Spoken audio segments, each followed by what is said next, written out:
So this is going to be the start of our second panel called Building Upon the Theoretical Terrain. And this panel will feature projects that theorize the future of queer's desire, inextricability, geez Louise, hopefully y'all do better than me, for man, the necessity of dream work, and the requirement to theorize from the perspective of the most damned. This panel will interrogate questions of what desire does and does not do, and particularly get to questions of what queer desire can and could do as our presenters push for new spaces, theories, and worlds. Our first speaker today is going to be Ipek, who is going to be presenting Is Queer's Future Queer? Ipek is a doctoral student in comparative literature at UT who works on queering narratives from the Middle East and Latin America. She is also a researcher at the Institute for Queer Theory, Berlin.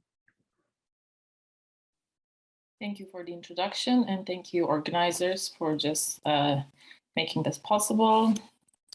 And so I'm just gonna start. I think my paper is a dense one. It's a like theory heavy one. It's not fun like the first presentation we had, like the music video. So like, please bear with me. It's gonna be lots of names and stuff. So I wanna start off by saying that queer theory is like more or less 30 years old today, thinking that Teresa de Lauretis first put forward the first theoretical articulation of queerness at a 1991 conference in University of Santa Cruz. Then that's like became her intro in the journal Differences. But thinking that this 30 years old, actually more than 30 years old queer studies that we have now today has such a curious place within the academy is mainly due to the fact that it has become a school of criticism that jeopardizes its own core premise of deconstructing the center by centralizing itself around the LGBTIQ, whatever you have, plus discourse. So like going back a little bit in time, in 2005, when the field was about like 15 years old, the academic journal Social Text devoted like an entire volume to tackle the life of queer theory with a striking title, which was What's Queer About Queer Studies Now? The editors were Jack Halberstam, Jose Esteban Munoz, and David Eng, and they were emphasizing specifically that the contemporary mainstreaming of gay and lesbian identity demanded a renewed queer studies. This is happening again in 2005. To them, this renewed queer studies would be ever vigilant to the fact that sexuality is intersectional, not extraneous to other modes of difference, and calibrated to a firm understanding of queer as a political metaphor without a fixed referent. So to me, what constitutes the crux of the matter of this statement is to be like specifically found in the word fixed, which was like a direct reference to the field's ossified state at that time. So Munoz and Halberstam were kind of hinting at queer studies' fixation around sexuality that clearly jeopardized the field's own premise of, again, deconstructing the center. 2 years later, we're in 2007, we see Jasper Poir raising a similar concern. And she goes, what does queer theory offer now? This is her question. In a way, she was urging us to ask ourselves the question of, quote, how can queer theory help us now, unquote. 4 years later, in 2011, Janet Haley and Andrew Parker again raise a similar question at the very opening of their edited volume called After Sex on Writing Since Queer Theory. They asked, what has queer theory become now that it has a past? Openly questioning again and again the field's purview. So by the time queer studies, like as a field, grew and turned 15 years old, queer theorists were kind of starting to question the field's utility and tackle the scholarly debate on whether queer theory has become, in a way, passé or not. So Also, we have thinkers like Heather Love and Chetkovich, who was at UT, Erika Rand and Neville Holt, again, a person who is currently at UT. They wrote for the edited volume I just mentioned, this one called After Sex, and they proposed that queer theory should have an outside. This meant that they wanted to avoid universalizing political formations generally and to stand aloof what Heather Love calls the queer universal.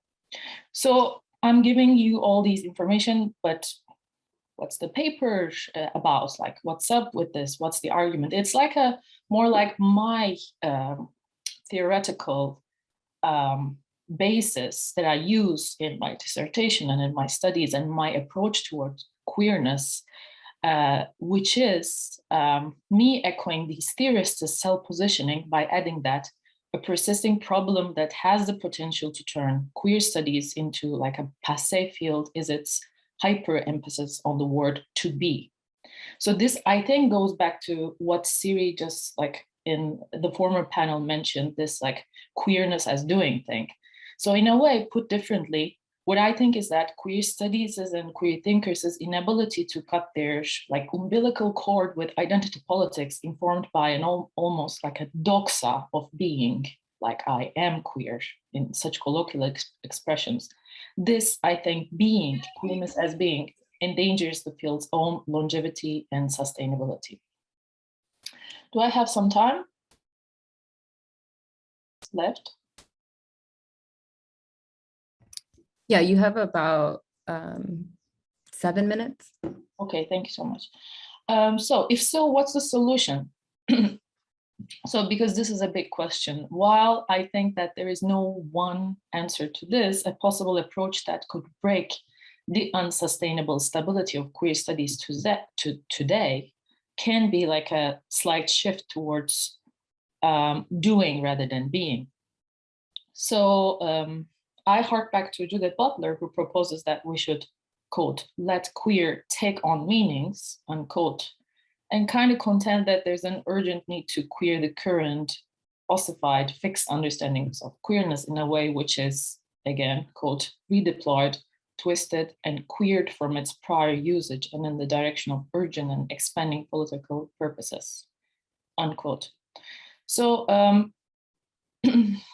my thing is that here is that, I mean, I'm a person who likes to think and like try to write about queer theories, and my study concerns in a way queering the queer mainly by tracing the political in it and going back to the term's earliest articulations in the 1990s through theorists such as Nikki Sullivan, Nee Edelman, Katie Cohen, Judith Butler, and Halvard Stram. All these people emphasized the anti-identitarian vein of queerness rather than identitarianism, let's say. So this is the cardinal importance of like the commonality of their argument, I would say. What are the pros of this approach? What advantages are there if we just like follow this like path of queerness as doing? This, first of all, I think allows me to question whether finding oneself after queer studies differs in terms of desire, location, temporality, loyalty, antagonism, comradeship, or competence from finding oneself after a political conviction or a traditional academic discipline, a religious orientation, or a revised feminism or lesbian and gay studies. But in addition to that, there's also this.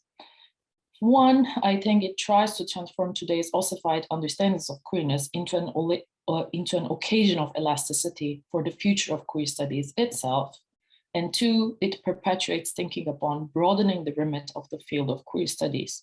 And finally, three, it would meet the demand of a renewed queer studies, which is vigilant to the fact that sexuality is intersectional and not extraneous to other modes of difference, and always calibrated to a firm understanding of queer as a political metaphor without a fixed referent.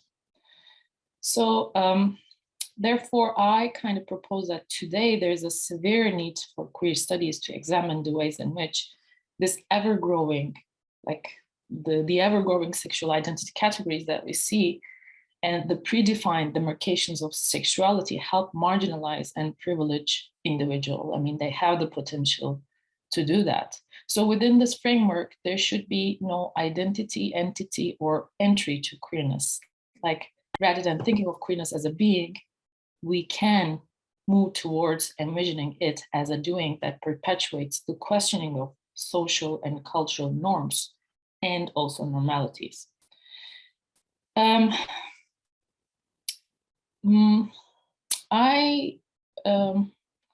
This is more or less the main points of my theoretical framework. And I would say that I know that all these might sound a bit complicated and controversial, but queer studies today is, like, as I mentioned in the beginning of my presentation, it's more than 30 years old. It's like a big, huge field, and we have tons of scholars in it. And there is a need to question its utility, its futures, its practical, functional sides. And that's why I kind of propose that we need this shift towards other modes of thinking about queerness. And I would add finally that unless the current stability of queer studies is destabilized, we are likely to find ourselves thrown into single axis frameworks, either or models of thought or measures of rationality that could not account for multiplicity. So in a way, in order for queer theory to be sustainable, I believe that it needs to undress itself from its conforming West of identity politics and turn its focus to anti-identitarian politics, which will organically result in a meticulous understanding of how isms like sexism, racism, capitalism, normativism, as well as quotidian and legislative forms of marginalization based on difference are very, very interlocking. Such a queer political potentiality can only be achieved by queering hermeneutics workers who are willing to mine this very important nuance and thus collectively build an intellectual realm of openness resembling to what Jose Esteban Munoz once called the queer horizon of possibilities. Thank you for listening, and that's all. Thank you, Ipek. That was fantastic. And I'm very excited for the Q&A. I think we'll have a lot of really good conversation. So our next speaker is Michael Cordova, who is a second-year undergrad student at UT Austin, earning their BA in African and African American Studies. Their research interests include Black psychedelia, a field that they hope to expand, Black feminism, Black queer studies, and Afro-surrealism. And today, Michael will be presenting Man's Queer Desire, a transparent quest to structuralize Black existence. Very excited. I see way too many of my community members up in here, and it brings me such joy to have everybody here. And so before I begin, I just want to thank my people, to Shukri Bana and Sylvana Scott, to my three mentors, Dr. Hershini Young, Dr. Patrick Walter, and soon to be Dr. Nathan Alexander Moore, and to the rest of my community watching. Y para mis abuelas, te quiero mucho. So let us begin. And actually, just give me a second. Let me put my paper in the chat for y'all if y'all want to follow along and read along there. And so I'm just going to give you a moment for that to click and open whatever you need. And then let us begin. Quote, the West was now to become conscious of the cultural death it had inflicted on itself by channeling all libidinal energy to a productive finality, unquote. The Western colonial project desires no end that is unknown. In such a proclamation, I offer Sylvia Wynter's words in the epigraph to this paper as she examines the West's teleological project that weaponizes nearly every structural figuration, construction, existence, and signification to approach a productive end. This is an end, brought by the calcifying of all subjects, the stabilizing of all objects, and the destruction of anything beyond the primordial relation of subject to other. This is also the project that Wynter points to, and one that I will analyze through the topic of today's conference, queering desire. I argue that the notion of queering desire is as vacuous a theoretical endeavor as any other structural project, merely an extension of a structuralizing practice that will work towards the Western imagined desire for a fatalistic and set imagining of all that is and is not. And this, quote, queer desire, unquote, denies any relation that doesn't collapse into the West narrative on who is valued as subject and object, hence consuming and either making normative the presently non-normative or destroying it. At what point does desire become just a colonial tool that has diminished its ephemeral resistance? What colonial violence emerges in queerness that reifies the denial of Blackness in relational terms? And finally, how is queer desire using Blackness to structure the West? If we are to understand the Western narrative of desire, then I first must take from Jamaican theorist Sylvia Wynter and her theoretical mappings of the Western project and how the project constructs itself in a near autonomous constructive model. As such, I think through Wynter's conceptualization of man. As Wynter writes, quote, there was an incorporation of all forms of human being into a singular, homogenized descriptive statement that is based on the figure of the West liberal monohumanist man, unquote. This notion of man is arguably the very grounds for which we can imagine structural violence on nearly every caliber. As a human, as structural construct, which defines all ways we use the concept, stands merely to be an overrepresentation of this particular Western construction that dares to imagine himself as the only human. The project of man is one of construction, or as Edward Glissant might term it, his, quote, basis is this requirement for transparency towards an enclosure within an impenetrable autarky, unquote, which is to say, man dares to make everything transparent by securing his overrepresentation and his, quote, descriptive statement, unquote, and thus solidifying all into his all-knowing project of construction and what it means to frame. The frame is his, the narrative is his, and we are becoming his. So with these constructions of man, what is desire? First, we must configure what desire is structurally. To do so, I think with Jacques Lacan, as he defines, quote, desire as neither the appetite for satisfaction, nor the demand for love, but the difference resulting in the subtraction of the first from the second, the very phenomena of their splitting, unquote. In other words, desire serves as a lack, always ongoing and never to cease until one can supposedly desire no more. What Lacan notes here is that what one desires is ultimately that which will never come, which he terms the object of desire, an always ongoing engagement. And in this constant lack that endlessly produces itself over, what is occurring is, quote, man's desire finds its meaning in the other's desire, unquote. This is to say, without the structuring of language to give sense to the unconscious, and thus overemphasize the primordial relation of self to other that Western ontology posits, then desire can easily be reduced to the mere yearning to know what the other wants. Desire is already a non-normative engagement within the structural imagining of man. For what is being chased and placed within the space of lack can and will be anything, be it a fetish, primal sexual urge, the mother, or something more queer according to the present symbolic order. What is framed as non-normative, hence the ephemeral, the definition of queerness that José Esteban Muñoz offers in Cruising Utopia, thinking along the same lines of disappointment that Siri presented earlier. Given this framework of desire, what then is queerness?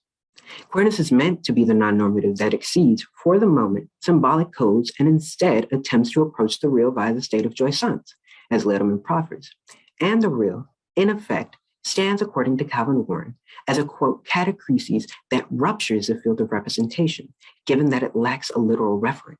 And you cannot properly represent what lacks a literal referent, unquote. Hence, desire serves as that lack that yearns for a referent for what Lacan terms the real, constantly chasing to know the unknowable. In turn, queering, as Letterman writes, functions as the discursive tool that, quote, can only function as another mode of experiencing and allegorizing the persistent displacement that constitutes desire and enables it to function as both spur and resistance to every totalization that would claim to know its state, unquote.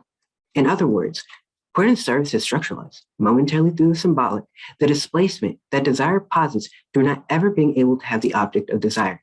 This structuralizing practice, quote, figures the gap in which the symbolic confronts what its discourse can never know, unquote. In other words, queer desire is merely sustaining the same practice that desire does, which is to destabilize by merely nodding towards that which rests outside the structure and bringing it into the fold of the symbolic. Queerness, within the terms of the symbolic order, is both built on and essentially is desire, and desire is itself built on queerness in Lacanian terms. Yet ultimately, that bringing into the fold then stabilizes the object of desire, since the object in analytical prescriptions can never be the signifier that collapses and makes a catachrestic whole signified. But a man's project, which to me is synonymous with the symbolic order, hopes to simplify, perhaps even close, the lacking reference/signifier, i.e. a catachresis, and merely make it a reduced embodied description. In other words, Blackness. And all this is supposedly what queering once stood in opposition to. Yet now, instead of reading it as antithetical, perhaps we must choose to read man's constantly evolving project as mobilizing these destabilizing prescriptions, the practice of queering, to provide a new cover for old tactics. Thus, queerness serves as a tool, and, quote, queering desire, unquote, is merely an evolution of that original tool, which stood, perhaps, at one point to challenge normative imaginings. We must ask, what can queerness do now? If the Lacanian definition of desire is already queer, as Edelman posits, then how does this reading all fall into the project of man? Man must solidify an object of desire so he might secure his sovereign position and approach his teleological finitude. As Calvin Warren argues, quote, the Black body holds this nothing. A nothing is projected onto it. One would think that destroying the Black body would resolve the problem, but since what is really the target is something for which carnal weapons are ineffective, the destruction will not end. Turning to Lacan again, we can suggest that the metaphysical holocaust is the global, i.e. man's instantiation of desire that relentlessly pursues this impossible object, the eradication of nothing, unquote. This, quote, nothing that Warren is discussing is Blackness. And it is through the figural position of Blackness as nothing that the closure of Blackness as catachrestic emerges to make sense of the ineffable place that Blackness posits, to structuralize Blackness outside of its register of opacity, to think again with Lausanne. But what fuels this project? Sylvia Wynter's answer back in 1978 is that, quote, the Black exists as a symbolic object constituting the lack, the void of these qualities that have been postulated as the absolute sign of the certainty of being human. The Negro then becomes a symbolic object of this lack, which is designated as the lack of the human, unquote. And so what we are witnessing is desire as a mere tool of structuring and, in effect, making transparent what is meant to rest in opacity by disallowing the ineffable experience by structuralizing it through the terms of lack. This is to say, man is closing the frame more and more and leaving less room to resist in the multifaceted way that Black feminism often frames resistance to be. So where does queering desire rest in all of this?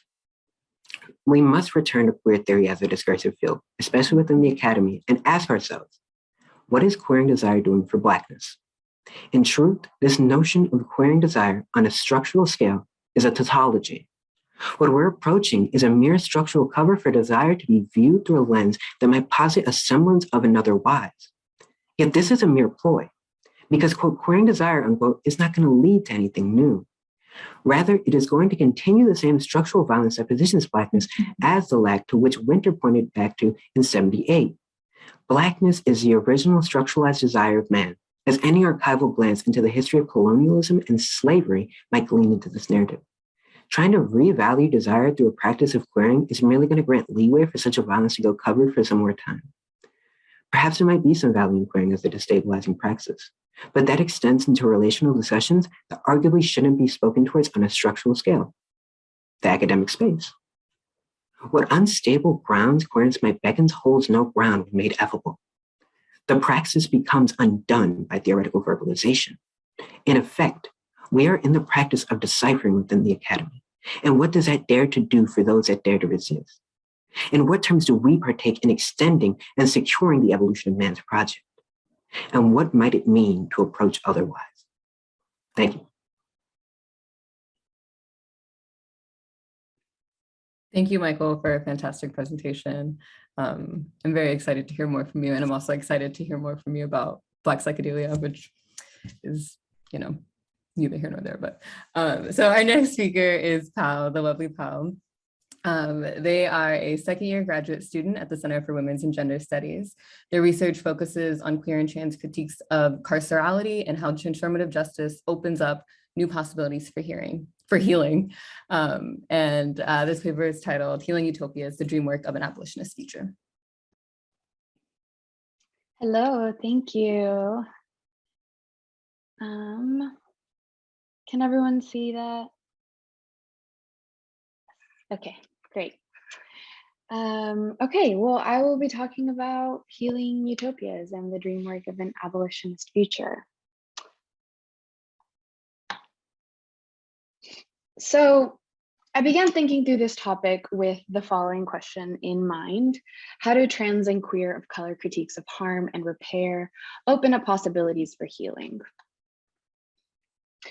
And for me, foundational to healing is the dream work, where we consider what it looks like to have these needs met, and what it looks like to grieve harm and experience joy. And so in discussions of trans and queer futurity, we necessitates the creative and experimental worlding to develop transformative spaces where harm and injury are mitigated through our relationships of care, rather than through carceral and punitive systemic responses. And I understand dream work to be the lens through which we seek and actively build abolitionist futures, addressing the interconnected nature of systems of harm and the many teachings that can be found in centuries of resistance to these systems. And I argue that the dream work grounds these experimentations of possible futures. And without the dream work, our abolitionist world building and our ability to transform harm becomes vastly limited. Jose Esteban Munoz and Miriam Caba demonstrate this kind of necessary linkage of world building and freedom dreaming and collectivity in their scholarly and organizing work, and in order to address questions of healing and futurity. And I read their works together as actively engaged with and transforming and working to transform harm, and to create a network of what abolitionist and geographer Ruth Wilson Gilmore calls life-affirming institutions, where the prison abolition is not about absence, but rather it's about presence. And so central to the works of Caba and Munoz and to the work of building these life-affirming institutions is the imaginative collective mind. And it's the dream work that enacts hope as a grounding methodology in order to reimagine care and healing and a future where we can do more than just survive the carceral state. And further, Stefana Harvey and Fred Moten aptly remind us that prison abolition is, quote, not so much the abolition of prisons, but the abolition of a society that could have prisoners, that could have slavery, that could have the wage, and therefore not abolition as the elimination of anything, but abolition as the founding of a new society. And thus the building up of these life-sustaining social structures necessitates the dismantling of systems of oppression. And so, in order to build, we must dream. And as Saidiya Hartman reminds us, so much of the work of oppression lies in policing the imagination.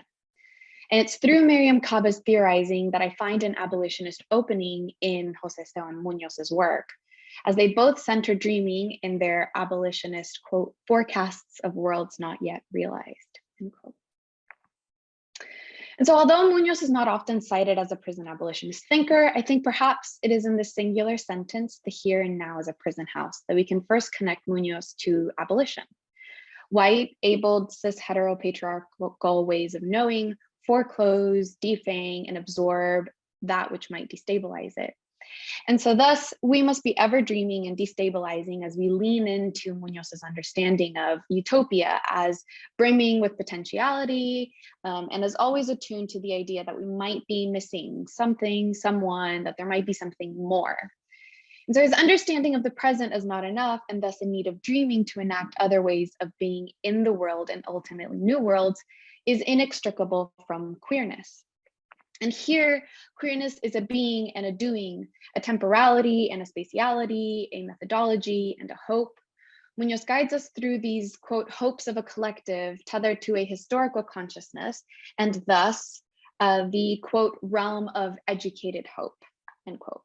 And so this type of situated dreaming that Munoz is describing describes a rupture towards utopia. And it's a critical optic that reminds us of the power of collective learning and growing from the here and now to the there and then.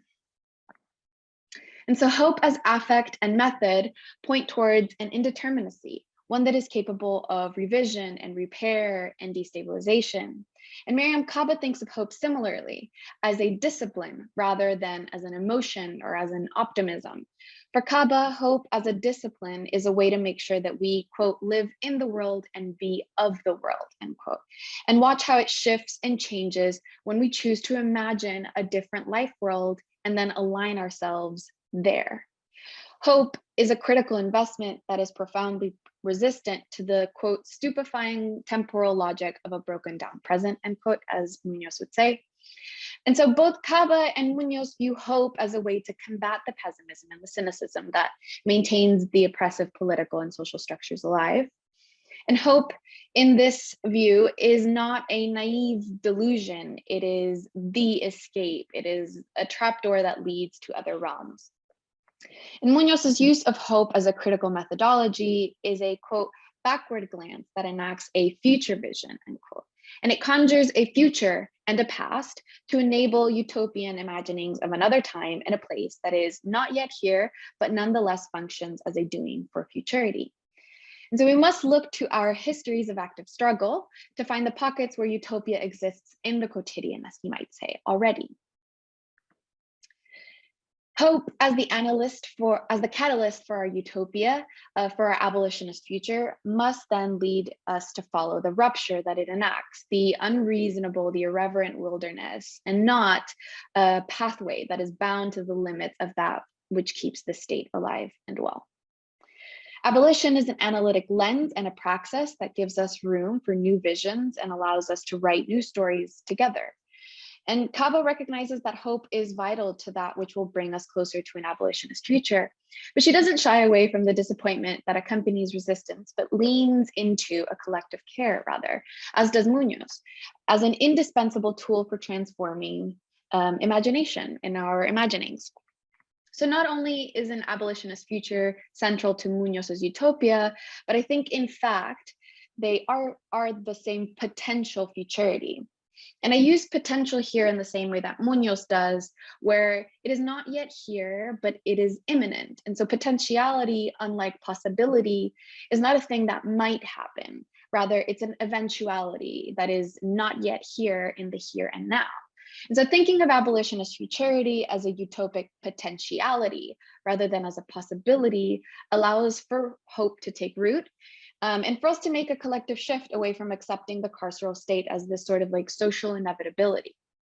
And so possibilities exist within the present logical schema, whereas potentialities exist in a different temporality, where they're not in the present, but rather they are in the horizon, as can be said, which can be understood as futurity itself. And so Munoz is describing reading for potentiality as searching for the, quote, not here or the not now that is confined to such a condition by the way of the carceral state, determining how things are and always will be. So Kaba and Munoz both employ the horizon as this kind of idea that guides their thinking, with its spatial and temporal ambiguities to guide their dream work and their analysis of a utopic abolitionist futurity.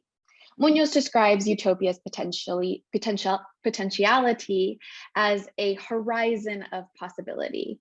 It is always in flux, always subject to change, and it reaches deep into hidden corners to reveal what is missing. And so, utopia is not a prescriptive futurity. It is not bound to one singular ideal. It's an amalgamation of dreams and needs and struggles for repair.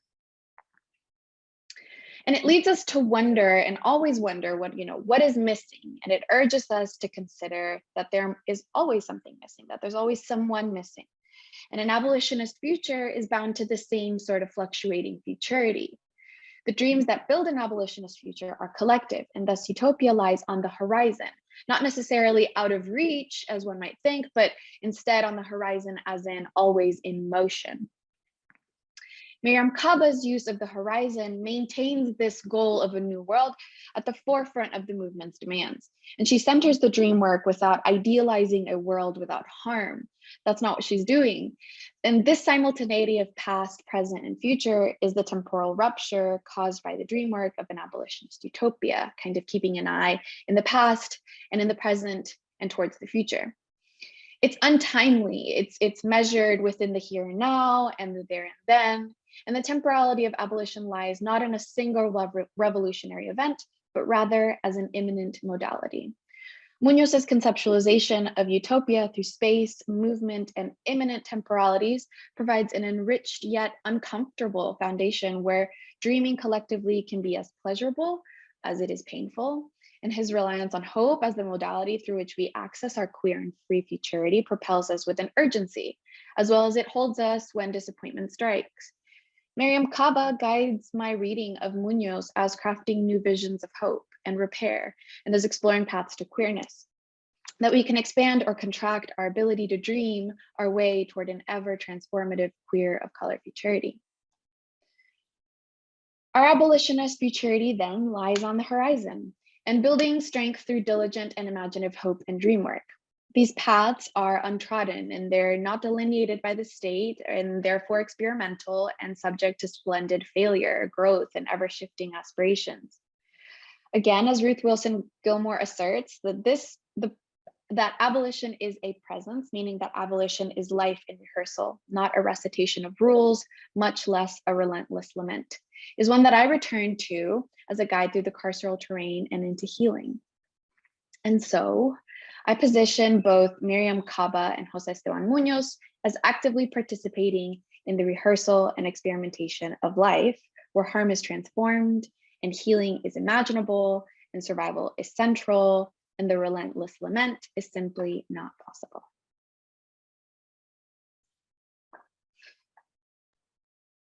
Wow. Okay. This is fantastic. That was amazing. I'm so happy to be the one to moderate such a fantastic panel. And I'm sure our next speaker will just make me blow my mind even more. So presenting a paper called Vision of Love, Envisioning the Possibilities of an Abolitionist Project is Joseph, who received his undergraduate degree from UT in the departments of Women's and Gender Studies and African-American Diaspora Studies. Yes, let's claps.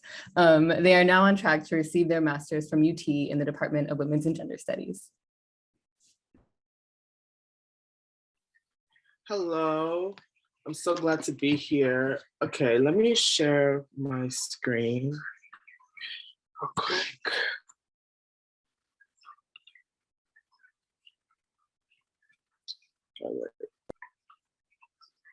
Long one.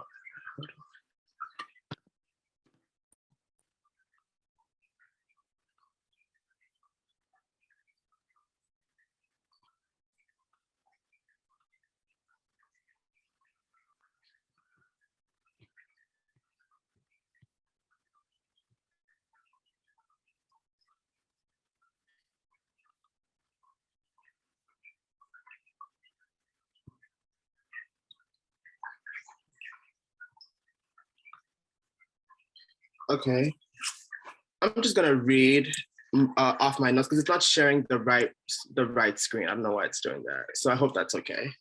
Okay, so the tentative title for my thesis project is Vision of Love, Envisioning the Possibilities of an Abolitionist Project. I know the Vision of Love part I'm gonna keep, but the subtitle I'm still working through. So I feel like I'll get it once I'm done writing. So my advisors are Dr. Lager and Dr. Kafer, and I'm so thankful to them for aiding me making these theoretical leaps.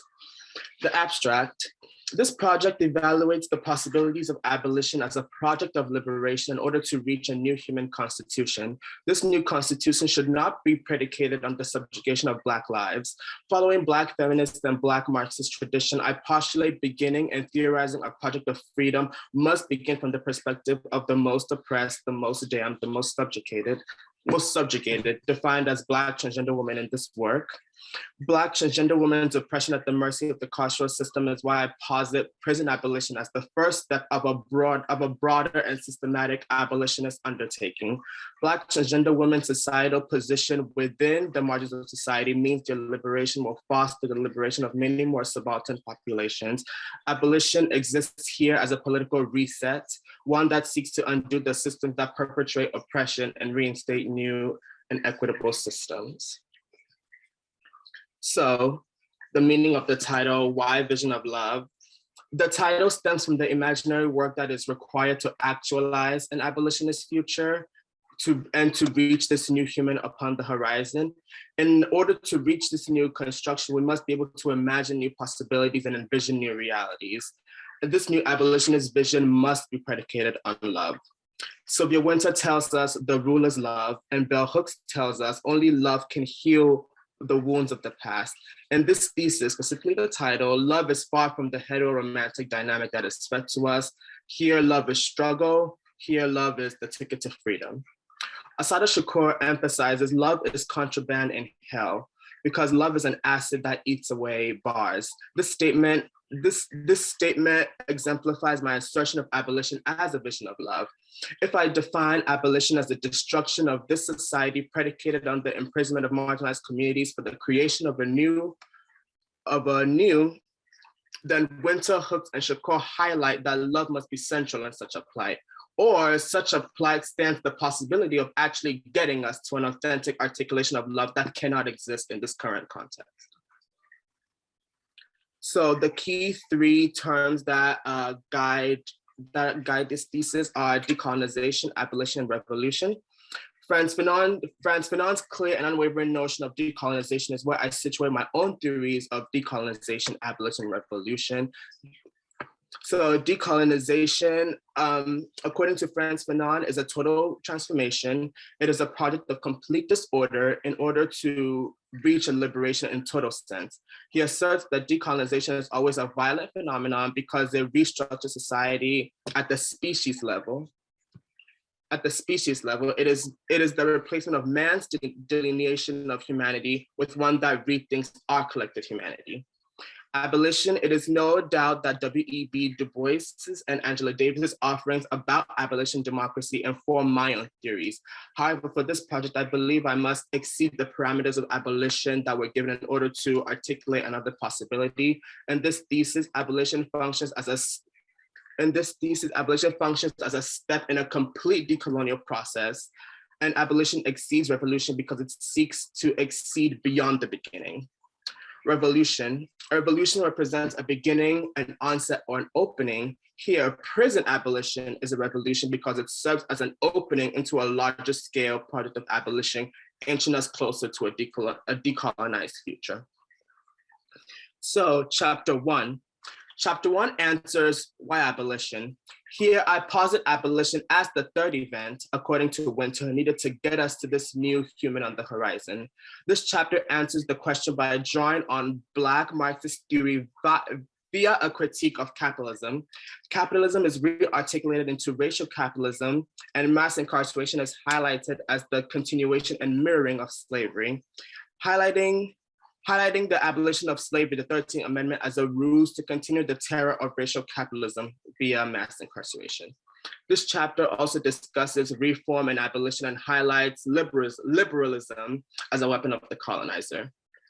This chapter also answers why such an impossible and unthinkable venture. This chapter will furthermore observe the tangibility of abolition and the concept of the unthinkable. Michael Rolfe Trio described the Haitian Revolution as unthinkable, and his theories are utilized to contextualize my analysis. The unthinkable is a broad concept, but I define it as the arena in which most of the possibilities for revolution exist. Furthermore, I will incorporate the work of Riley C. Snorton to provide a historical discussion about the ways in which transness and transitive modes of freedom have confronted the unthinkable. Moreover, I will rejoin comparisons between the Haitian Revolution and prison abolition to uncover the ways in which systems of power and marginalization are disguised as immovable and unchangeable, and therefore liberation from them is seen as unthinkable. Chapter 2. Chapter 1 postulates abolition as the third event, and chapter 2 evaluates the revolutionary possibilities of the event if predicated on the heretic statements of Black transgender women. Heretic statements here are acts of defiance against the colonizers' accepted discourse. This chapter answers why Black transgender women, and it's a twofold answer. Firstly, an expansion of the Combahee River Collective statement. In Kianga Yamada Taylor's text, How We Get Free, Black Feminism and the Combahee River Collective, she interviews the Combahee River Collective, and they assert that the quest for liberation is an impossible undertaking if the most vulnerable in our society are not at the forefront. They define this demographic as Black women in their quote, if Black women were free, it would mean that everyone else would have to be free since our freedom would necessitate the destruction of all systems of oppression. At its core, this revolutionary statement is a mediation within the terms of order constructed under racial capitalism. Furthermore, in her first book titled Monstrous Intimacies, Christina Shaw beautifully and succinctly captures the heart of my justification in a single sentence that reads, "Those Black and Blackened bodies become bearers through violence, regulation, transmission, etc., of knowledge of certain subjection, as well as the placeholders of freedom for those who would claim freedom as their rightful yield." Based on Sharp's offering, I assert that Black transgender women are rendered the perfect post-slavery subject because of the ways their captive flesh defies normative notions of race and gender. Their defilement of normativity regulates them to the demonic ground as theorized by Sylvia Wynter. And Black transgender women's liminality means they exist at the bedrock for which all oppression is facilitated. Thus, all processes of freedom must begin with them and would end beyond them. So the second twofold answer as to why Black transgender women is, I posit that in order to reach this decolonized future, we must seek to free the storytellers via prison abolition, because they can teach us about freedom as their way of being is a new story, one that destabilizes the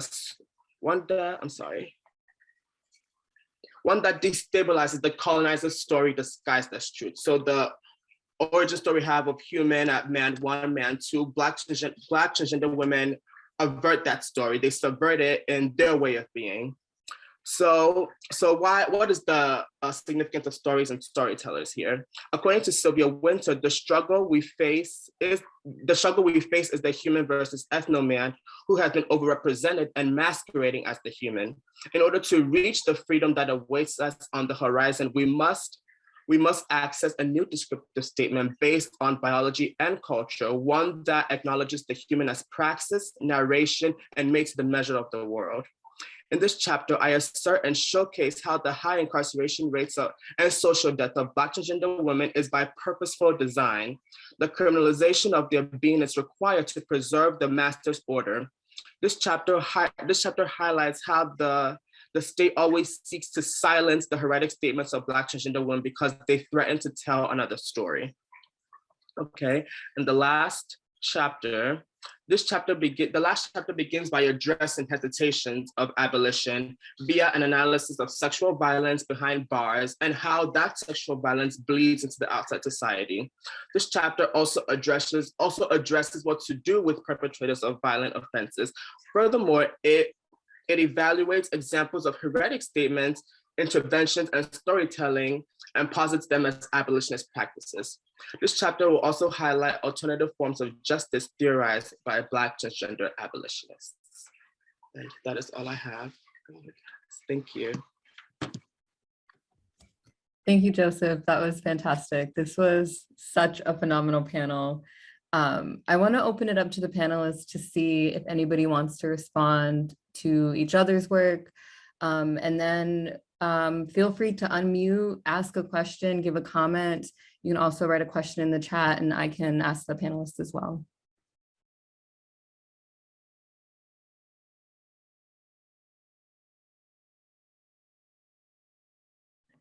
I have a question for Joseph, because beautiful presentation, beautiful paper. I can't wait to see the rest of your work. And I'm thinking along the lines of, you say that the third event is synonymous in a way with abolition. And I'm thinking in the terms of Sylvia Wynter's sort of definition of the third event and how it's already ongoing and it's also to come. And so I wanted to ask, as the third event is already an ongoing practice and something to come simultaneously, how must we view abolition and the third event as they are ongoing? How must we engage with this sort of discussion if we are to sort of embody it perhaps, or to value these heretical statements as these new stories to be told, to reimagine how we understand the world? Can you guys hear me? I'm so sorry, but my speaker is what's the word? It's like static, so I couldn't hear what you were saying. So do you mind like putting it in the chat and I could respond to you, please? I literally could not hear. There was so much static. I don't know what's going on. I'm so sorry, but once I see it in the chat, I'll respond.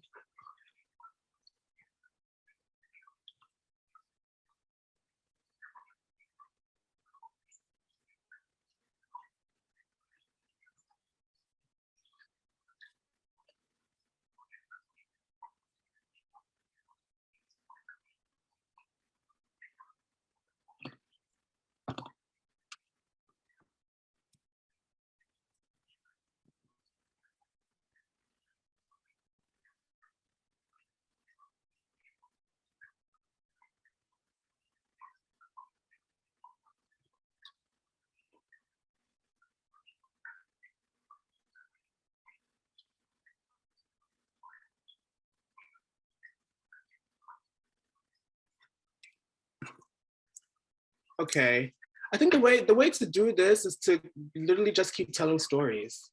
Like when I talk to my professor, professor and I talk about this, and we're like, okay, like how do we get us this new constitution? How do we keep inching forward? And I think it literally is just tell stories, because the reason why I posit like Black transgender women as such revolutionary, having such revolutionary powers, is because imagine if like the ideology of like you can define yourself as based by like you can define yourself, not what is told you are. Imagine if that becomes widespread.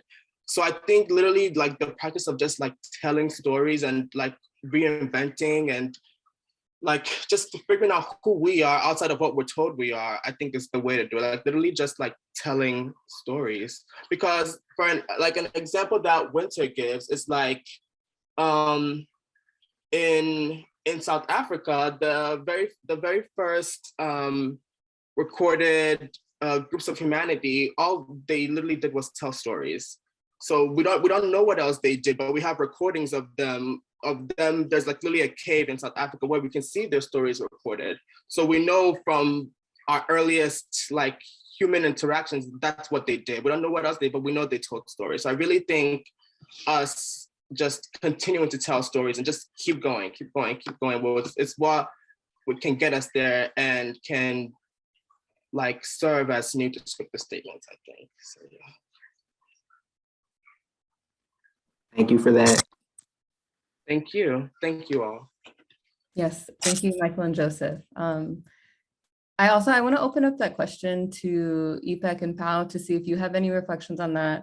I know some of the things may or may not be pertinent to your work, but I'd like to open that up as well. And I'm going to also post a question in the chat.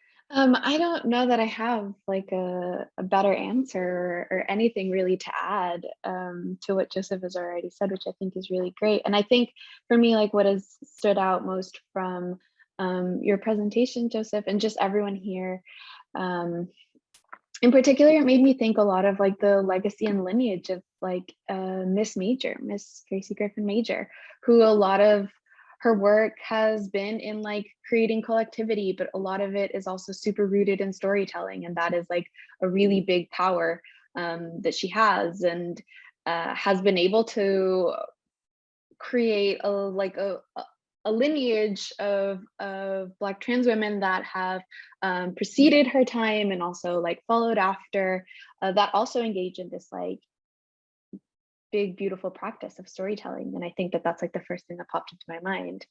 And it's really powerful. I mean, it's powerful for a reason. And I'm grateful to have heard y'all's presentation. Maybe I can address the other question in the chat, Adeseva's question. This is for Michael, but I'll let Michael speak and just like add like a couple of things. All I know about how madness/studies connects with queerness is I have a very limited knowledge about that, I must admit, that it has to do with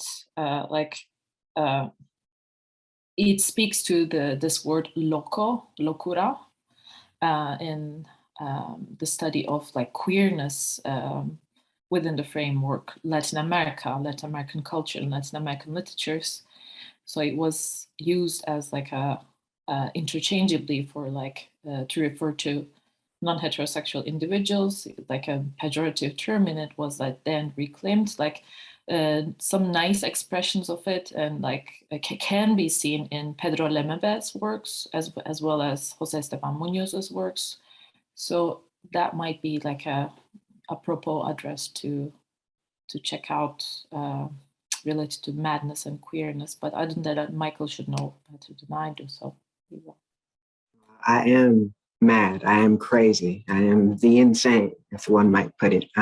Especially with how I just presented a very paradoxical argument, but and I want to thank my dear friend over at Berkeley for asking this question. Truly, what does it mean for madness in a non-structural sense to engage with Blackness, which too I feel should be termed in the non-structural sense, and that question pushes me to something that Kevin Kwashi wrote about, and I've yet to fully engage with it. But I also think with Lamar Jarrell Bruce, who recently wrote How to Go Mad Without Losing Your Mind. And these two works I'm kind of beginning to grapple with them and grapple with madness as someone who's Black, queer, mad, and all the imaginable things I could possibly be. And the truth is that what we can generate here in Black feminist terms and Black feminist imaginings is that we're not speaking towards anything. We're not speaking within the language of what we feel the world can perhaps try to transcribe it as.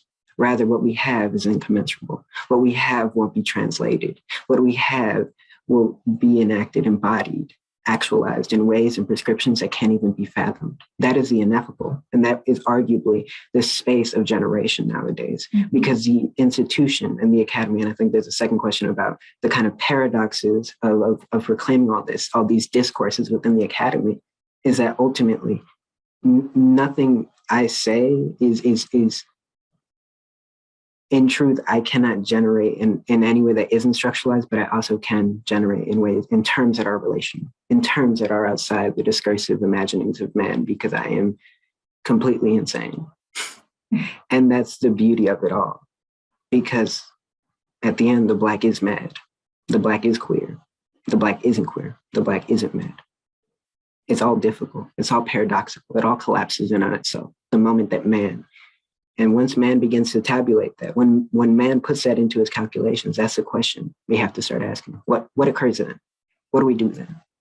How do we challenge that? How do we resist?